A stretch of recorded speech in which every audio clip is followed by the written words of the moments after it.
Hey everyone. Today I weighed 148.8 pounds. Not bad. Next, I ate quite a collection of food.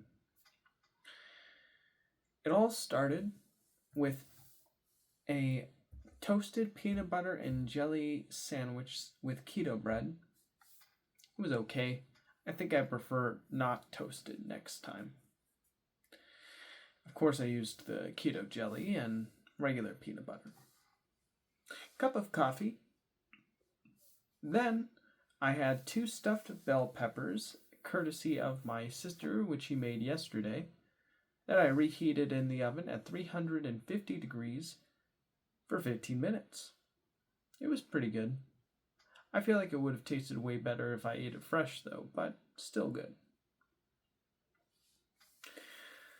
Next, I had a cup of coffee with pumpkin spice, erythritol, and half and half. And that's pretty much what I ate in the morning. I also had some of the Sour Patch Kid Trident Zero Sugar gum. I think I had like 1, maybe 2 gums.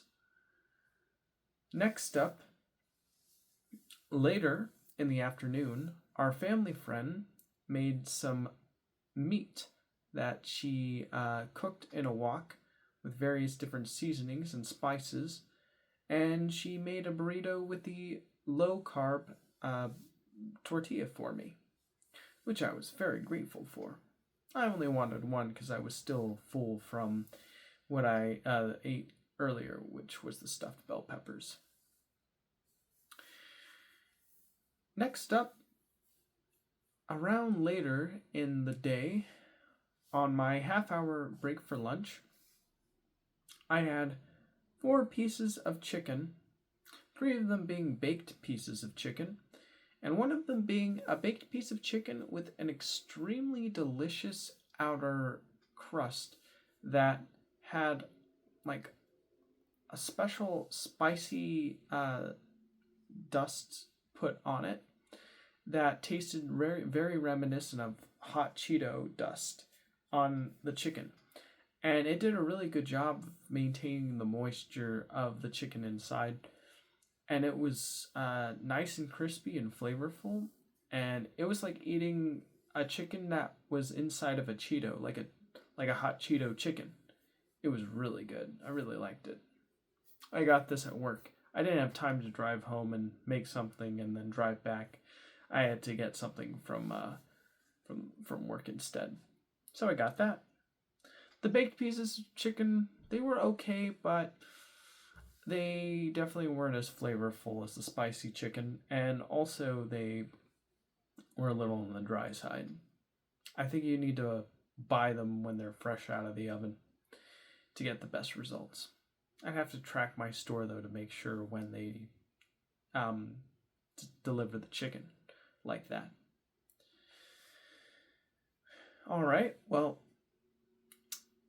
what else? I also had a Celsius beverage, tropical flavored, because I liked the tropical flavored beverage from 2 days ago, so that's what I had. And some water.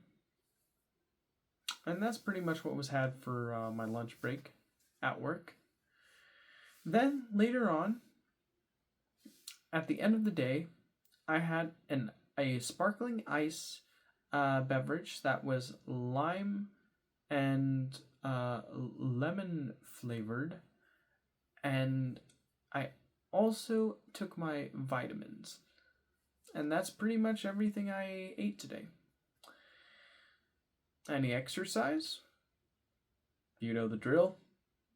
Walking around the store that I work at. That's pretty much it. I probably should do some stretching or something. I feel like I'm repeating that same loop of information for the past few videos. It's getting kind of embarrassing. I should do something tomorrow, but knowing me, I don't know.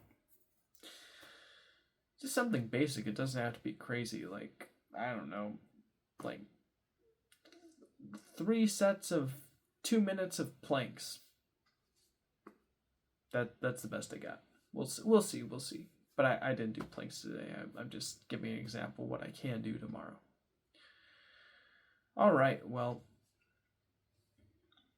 that's pretty much what was eaten today, and that was pretty much what was done for exercise today. So that's the end of the diet update. Now we can move on to the daily update portion. So here's what happened. I woke up in the morning. I decided to just use the restroom, check my weight. My weight when I got up was 150.6, which I thought was strange. But then I decided to go back to sleep again because it was really cold and I wanted to get under the covers and get comfortable. Because I had a late start at work today from 3 p.m. to 11 p.m. And then when I got up at around 9:30 a.m. in the morning and I used the restroom and checked my weight again, I went from 150.6 to 148.8, which is why I reported that in the diet update, because that was the last amount that I weighed. I think that was kind of weird how I somehow managed to drop like about 2 pounds in the span of sleeping and using the restroom. I don't know. Maybe the measuring tool I'm using is a little glitchy. Well, after I was done checking my weight, I decided to go out into the den and turn on the TV and find something to watch while eating my breakfast. What I found was a review by the YouTube channel called Skill Up about the video game Metroid Prime 4 Beyond, and the video was basically talking about how much of a disappointment the game was, which caught my interest because this game has been in development since I was 18 years old. Now I'm 26, and I'm thinking, dang, you're telling me like 8 years of development and we get something that's just not good? Like, what? That sounds terrible. So I watched the review to see what the guy had to say, and basically what he ultimately ended up saying was that the parts of the game where you go to the different like dungeons are very reminiscent of the original Metroid Prime 4, but he said in a way where he felt like there should have been some evolution with the gameplay formula by now, with this new entry in the franchise. Considering it's been about 18 years since the last entry, which is kind of insane to think about. So he was basically just talking about how he felt like they just kept a lot of old stuff, didn't really expand on it, and then the new stuff they added didn't really add much. Like, apparently they added like companions in the game that like speak to you as you play throughout. He said they are not as obnoxious or as annoying as he was expecting them to be, but they're still kind of annoying. And then another thing he said was that the game has this like open world hub area that people say is reminiscent of the Hyrule field from Ocarina of Time, but he said it is not, because at least Ocarina of Time's Hyrule field had fun little interesting secrets to explore, and this world just feels more barren and lifeless. And I was watching the footage and I think I'd agree with that. Like, I don't know, I feel if you're putting a lot of time and effort into designing a motorcycle like thing for your game, the least you could do is make the environments you drive in interesting, and so you make like the journey from getting to point A to be as fun and interesting as possible. And the fact that they just say desert and that's it. Like you'd think like, oh no, we're going to design different race like driving locations based on the different biomes, like desert biome, nature biome, fire biome, ice biome. Like you think they like Retro Studios could have done something like that to keep the gameplay more interesting and engaging, but instead they basically just made just one giant fat land of desert that connects all the different areas together, and I feel like that was kind of a waste of talent that they could have spent on just making those parts of the game more interesting to participate in. And the fact they didn't just seems really odd to me. Like you spent 8 years making this game, and I don't know, maybe they did try to make like that the biomes more interesting to explore on the motorcycle, but they just didn't have time to fully flesh it out, and they were running out of time, so they just said, screw it, just make it a desert like throughout. Like maybe, I don't know what the development cycle was like, but we can't judge it on what we think the game should be or what we could interpret what it might have been. We have to just judge it on what is presented to us. And based on what I was shown from the YouTube channel Skill Up about the game Metroid Prime 4 Beyond, the traversal does look kind of disappointing. I mean, it runs at a locked frame rate, which is nice. And the whole point of a Metroid Prime game is like going to the different dungeon biome areas and exploring and scanning things with your visor and learning about the world and all that good stuff. But yeah, you'd think they'd make the entirety of the game interesting and not just the areas that you explore on foot. But I digress. Apparently, one of the major complaints that the reviewer had in the video was that in the game, at the end, in order to finish the game, you need to smash your motorcycle into a bunch of green crystals throughout the area.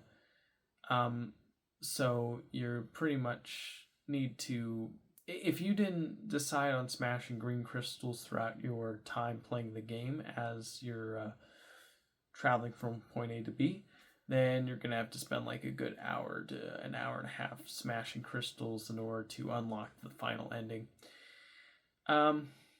And I guess it's a good thing he mentions that in the review, because if I were interested in eventually playing the game myself, I would know, okay, so if I want to eventually complete the game, I just need to continually smash into any green crystals as I'm going from area to area.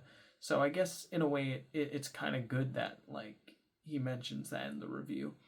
And he does say that when the game is at its best, it reminds him of the classic Metroid Prime original, but at its worst, it's a boring slog that has repetitive tasks that get old fast.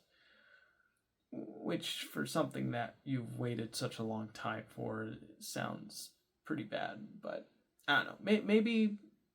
Maybe those areas are just not great, but the other elements of the game are actually really good. I don't know. I'd have to play the game myself. All I can say is what I have discovered from this individual's opinion on this particular video game that I was watching while eating my keto peanut butter and jelly sandwich and my coffee. Anywho, I went from that to another review, this time from a YouTube channel called Review Murrah.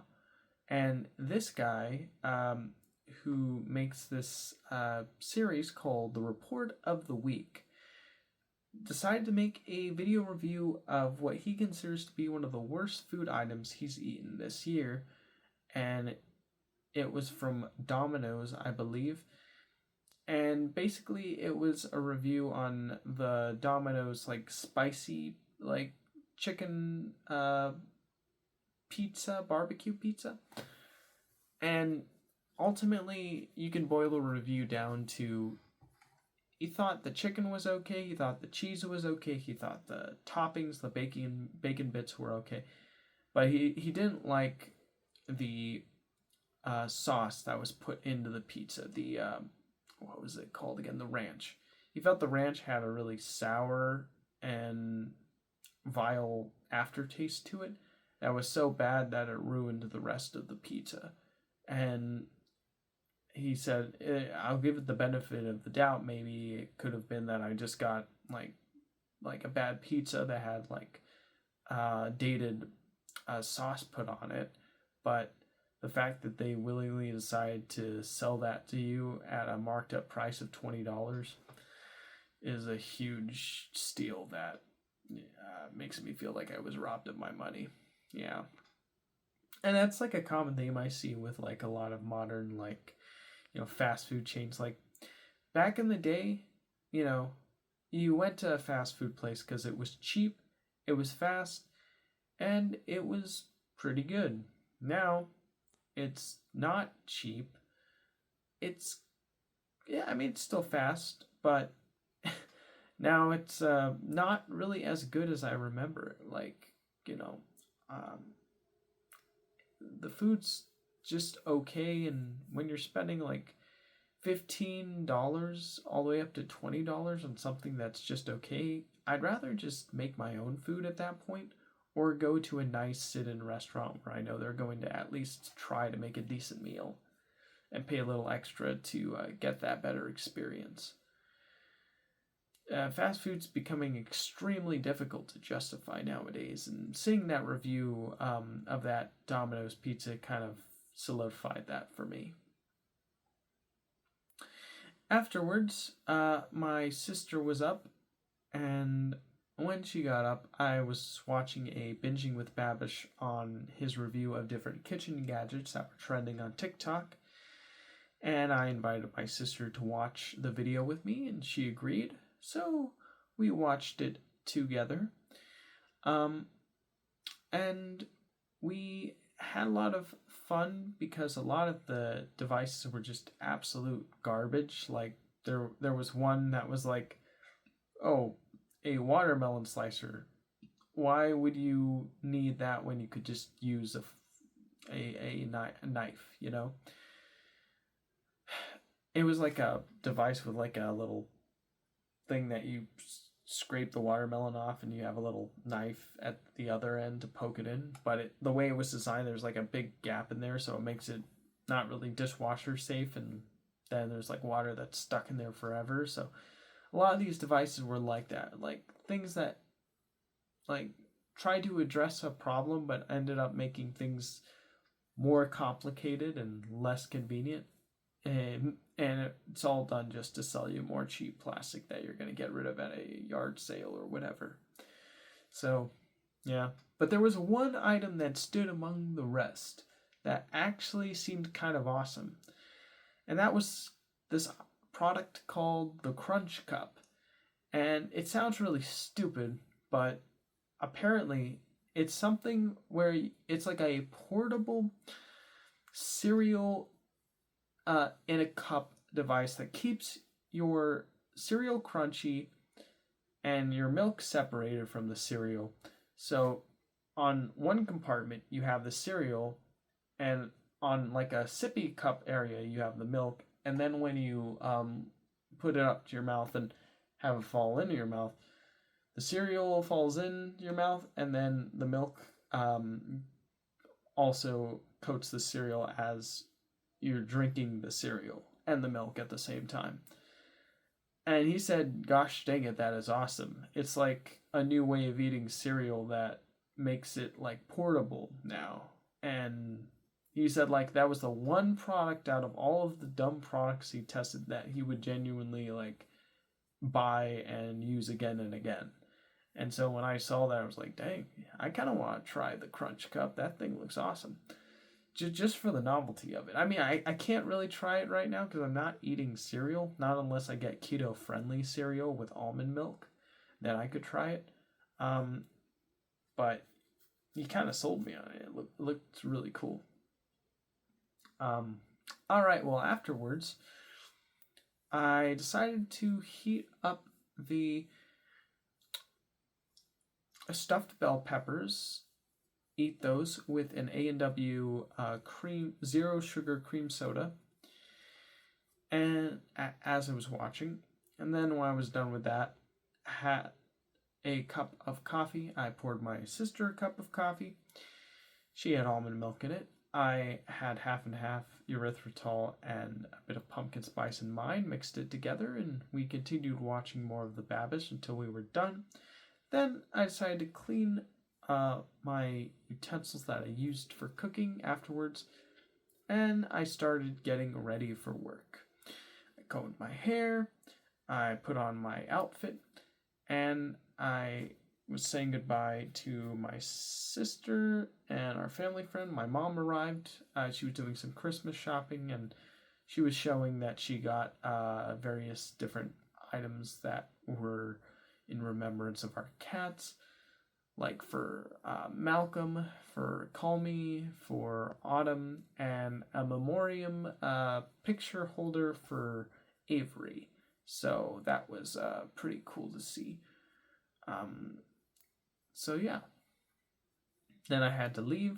I said goodbye to my mom. I love her, and I drove all the way to work. And when I got to work, I was told that I would be on sweeps for the entirety of my shift from 3 to 11. And the reason why is because I actually was originally going to have today off, but our person who was a janitor quit, so they needed someone to fill in for him, and I was the guy to do so. So I was like, all right. And janitor is basically someone who their entire day is spent doing sweeps, is pretty much what the job entails. So yeah, I just made sure to sweep the floors, punch in my sweeps on time, and yeah, that's pretty much it. Of course, I had some fun talking with some of my coworkers. One of them, we were talking about time and how like it could speed up, and how I'd be doing everything while he'd be like off already, and he'd come back and I'd still be doing everything. And yeah, we were just playing around with that. And then another time I was just talking with someone about like how if not all the closing tasks were done, I would probably explode and turn into like a human version of Baymax and have a hard time getting around because of how big and inflated I was. So weird things like that like, you come up with, because I guess like you're bored at work and you're trying to use your imagination to have some fun. But yeah, it was pretty cool. And yeah, just pushed and sweeped and did my best. And then I punched out for lunch. It was only a half hour. Oh yeah. My first break though, I did refill my water canteen, and I did do a little bit of breath work before going back and continuing to sweep and then afterwards I went and did my lunch break, where I got the chicken and the Celsius beverage. After I was done eating all of that, I decided to go back down and do all my closing duties. I wiped down check stands 3, 4, and 7. Luckily, I had a lot of help with me today, so they were able to bring in carts and refill bags. I did take out the trash, so that's pretty nice. And I closed all of the produce blinds. So yeah, overall, pretty productive day on closing day, I would say. I got a lot of help from my coworkers too, which I was very grateful for. They helped me wipe the check stands down, so really awesome.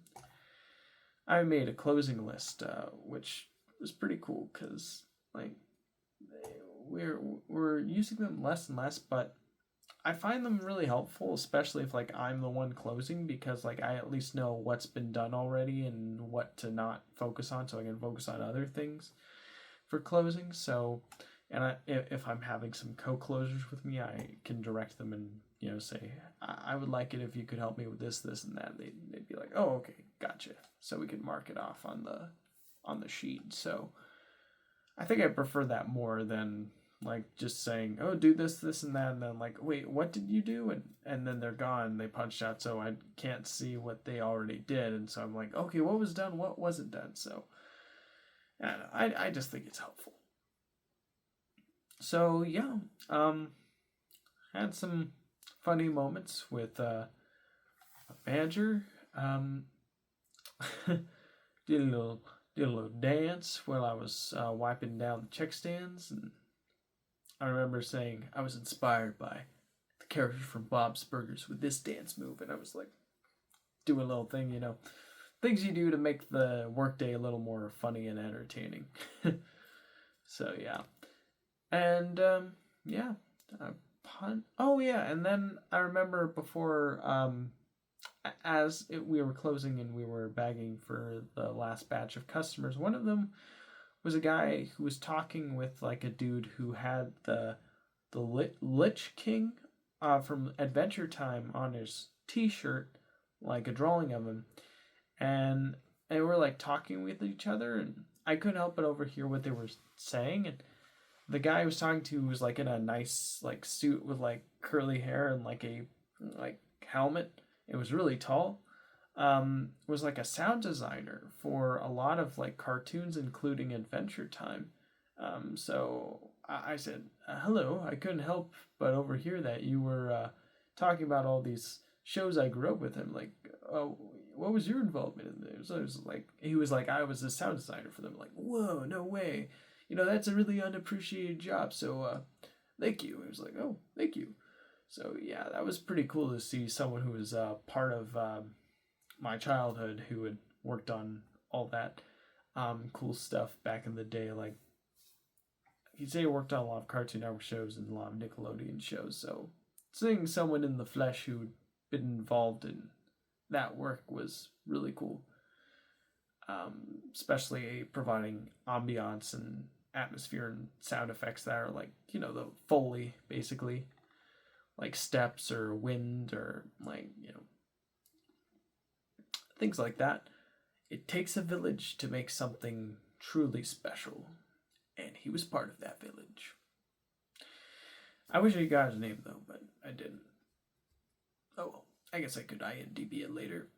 Anywho, so yeah, that was cool. That was a cool little interaction. Enjoyed that. Then I remember punching out for work, and yeah, I said goodbye to my boss, coworkers. I drove home. When I got home, my mom and my sister were watching clips from the TV show Sanford and Son, and we were just chilling out watching Sanford and Son clips together, and they were very funny and hilarious. I think that show is a really funny show. I like Sanford, how he's like, he tells it like it is, and he just says his unfiltered opinion outright and doesn't really care what like anyone thinks about it. He's just him, and he's like real, and that's really funny. And his son's just trying to be like nice, and like he's trying to keep things going, and but he's also trying to live his own life, and he always gets into conflicts with his dad. So it's a funny character interaction kind of show that I really enjoy. And then after we're done watching some clips, my mom wanted to watch a full episode, so we looked to see if we could find any full episodes of Sanford and Son, and we did actually find a full episode on the network Tubi, streaming service Tubi.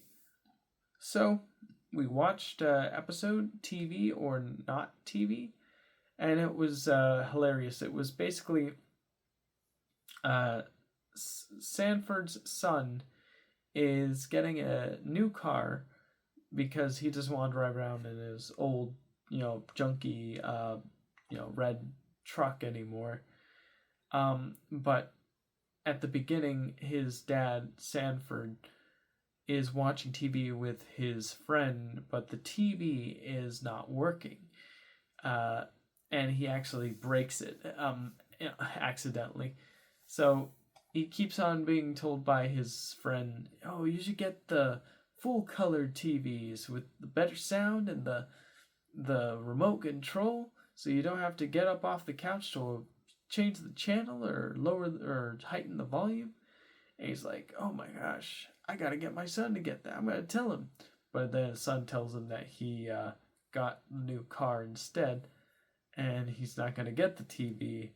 And so Sanford decides to take matters into his own hands to wean the TV from his son. So he decides to go and get sent to the hospital, where he says he has amnesia, or he doesn't say he has amnesia. There's a doctor who is a ear, nose, and throat doctor, not a psychological doctor, or psychologist, I guess. But he says, "Oh yeah, he has amnesia. He's not gonna do well," and so like his son's like really sad about that. So he decides to surprise his dad, he believes has amnesia, with a color TV and take him home from the hospital. So when Sanford sees it, he's like, "Oh, my amnesia's going away. I'm starting to get better." And his son thinks that was all just a ploy to get him to get the color TV. So it's pretty hilarious.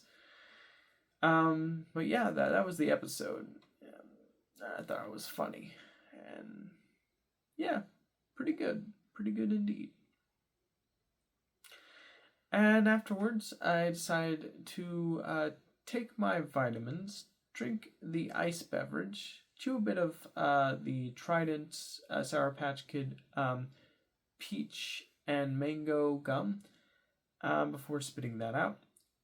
Brushed my teeth, listened to a Preston Dennett on hitchhiking aliens, and make this update video.